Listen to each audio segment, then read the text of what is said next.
I'm out here in the freaking fish cave doing water changes, and I just saw a baby HILLSTREAM loach.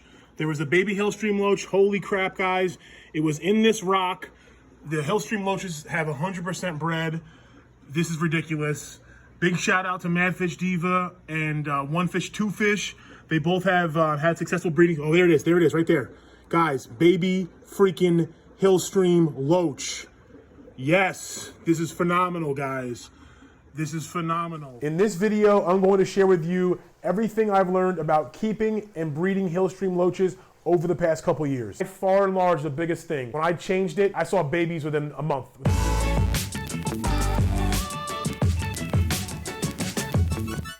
I also want to discuss how a lot of the information I came across and you might find on the internet isn't necessarily true, and we're going to have a little fun MAURY POVICH style with it. Has determined that is a lie. Welcome to the Fish Cave. I couldn't believe how easy it was to actually breed the HILLSTREAM loaches and keep them healthy and happy. And in this video, I'm going to show you how you can too. Make sure you hit that like button and join the 25,000 plus members of the Fish Cave crew by subscribing. I'm lucky to have bred my HILLSTREAM loaches after about a year of keeping them, but my journey with them did not start out great. Literally, I was not expecting to get them. I went out to buy aquatics. He had gotten some from the farm. He wasn't planning on keeping them, so he sold them to me with a good deal. I brought some home. There was 6 of them. I put them in the 55-gallon tank, the same tank they're in right now. I didn't realize they'd climb out of tanks. The next morning, I had HILLSTREAM jerky right in front of the tank. Ever since then, it's been fine, and I learned and adapted. I keep that tank about 3 inches from the top, just in case, but I think it was a mix of them being in a new environment and the water being near the top without any tops. I was also lucky to have some friends in the FishTube community, Fish Diva and OneFishTwoFish, who also keep HILLSTREAM loaches and have also bred them. And at the time I was getting into them, Fish Diva had bred them, and I was able to use her as a resource. So definitely big shout out to both of them. It's been good to talk to them about the fish and learn. That's what I'm doing here. I want to share my experiences with you. If you keep or breed HILLSTREAM loaches yourself, definitely drop a comment down below and let us know what successes or failures you've had. There's a lot of information on the internet that I try to use as a resource, and I always use it as a resource and then try to back it up with my personal experience. And in this case, I have a few things that just did not check out. The internet says that in order to successfully keep and breed HILLSTREAM loaches, you need a power head in your tank. My experience in keeping and breeding HILLSTREAM loaches has determined that's a lie. It's just not true. Essentially, I had a power head. I read that. So I put a power head in the tank. And the truth is, like about a few weeks or month or two after keeping them, I went and put my hand in the tank and I got shocked. And I'm lucky I didn't lose them and all the other fish in the tank at the time, including some clown loaches, okay? And then I disconnected the power head, and I haven't had a power head in there since. And they've bred in there since, and they raised up in there since. So it's just not true. I have a hang-on back filter. Some flow is good, but do you absolutely need a power head? The answer is no. You know, they've bred. So in my opinion, they're thriving when a fish is able to breed. It's usually when there's excess, ideal conditions and excess nutrients as the conditions when a fish is going to breed. So in my opinion, in order to keep a happy and healthy HILLSTREAM loach, you do not need a power head. The internet says that in order to keep and successfully breed HILLSTREAM loaches, you need to keep them at a cool water temperature. My experience keeping and breeding HILLSTREAM loaches has determined that is a lie. I keep my fish tanks in the fish cave here in the garage. I live in Florida. I don't keep heaters in any of my tanks except for a few, like the discus and clown loach tank. But I also don't have coolers or chillers or anything.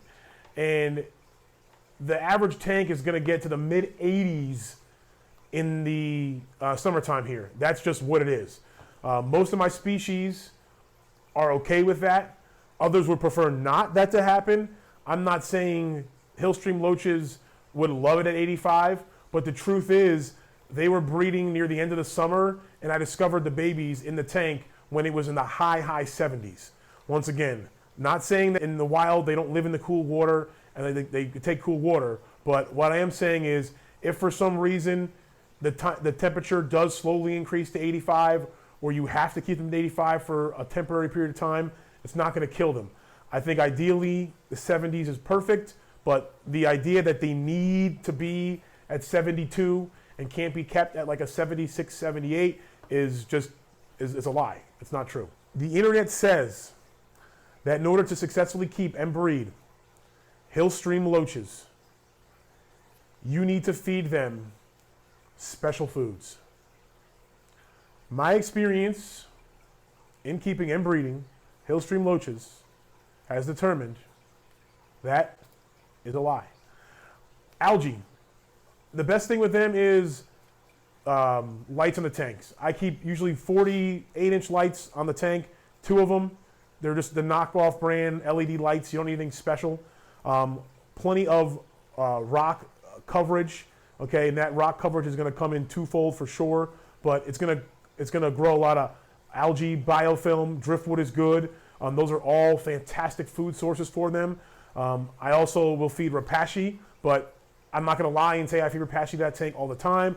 It's probably been a month and a half since I fed that tank rapashi.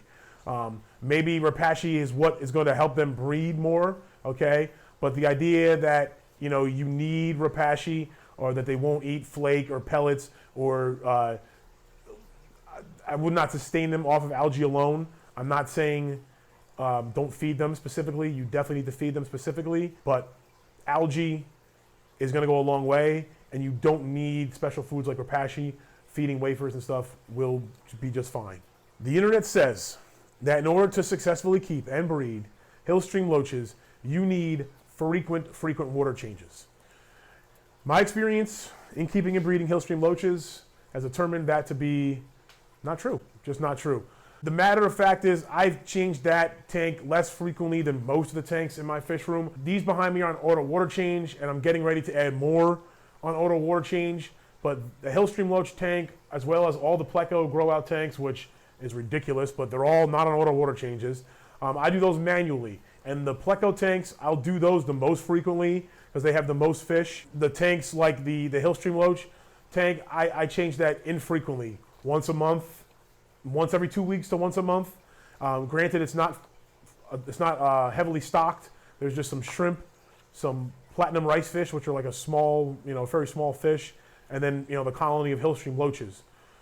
So it's more like good water quality, just like any fish, but I don't think they're that particular in terms of water quality. I don't think they're really special needs in that regard. I think they're just like any other community fish in terms of wanting just a decent water quality. The internet says that in order to successfully keep and breed HILLSTREAM loaches, you need to be an expert or have experience, or it's not easy to do.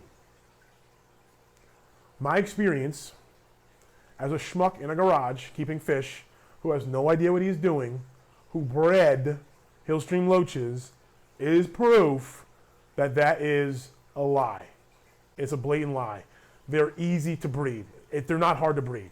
If you set up the tank in the right situation, just like any fish, just like a guppy, okay? A guppy is only going to breed in the right situation. Maybe there's a good range, okay?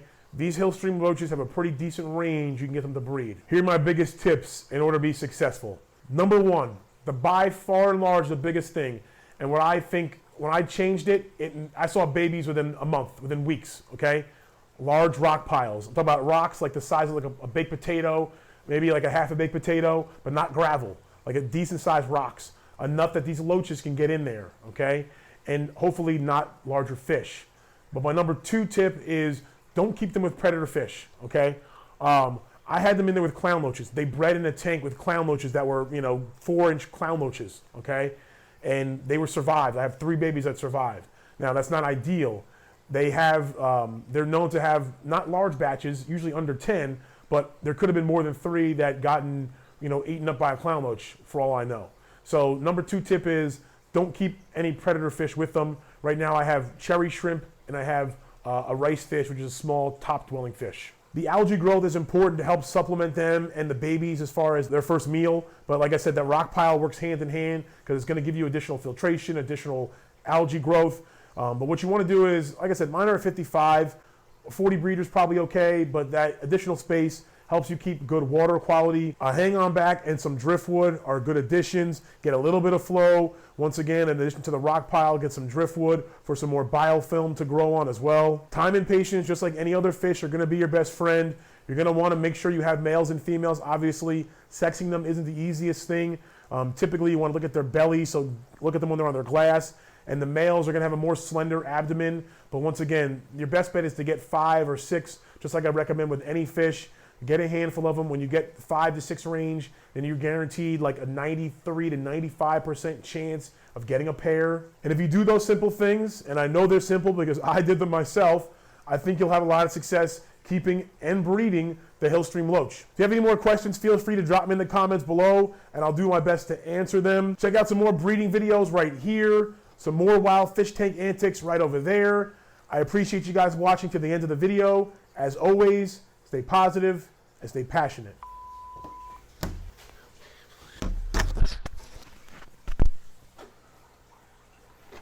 Oh, well, that's a problem.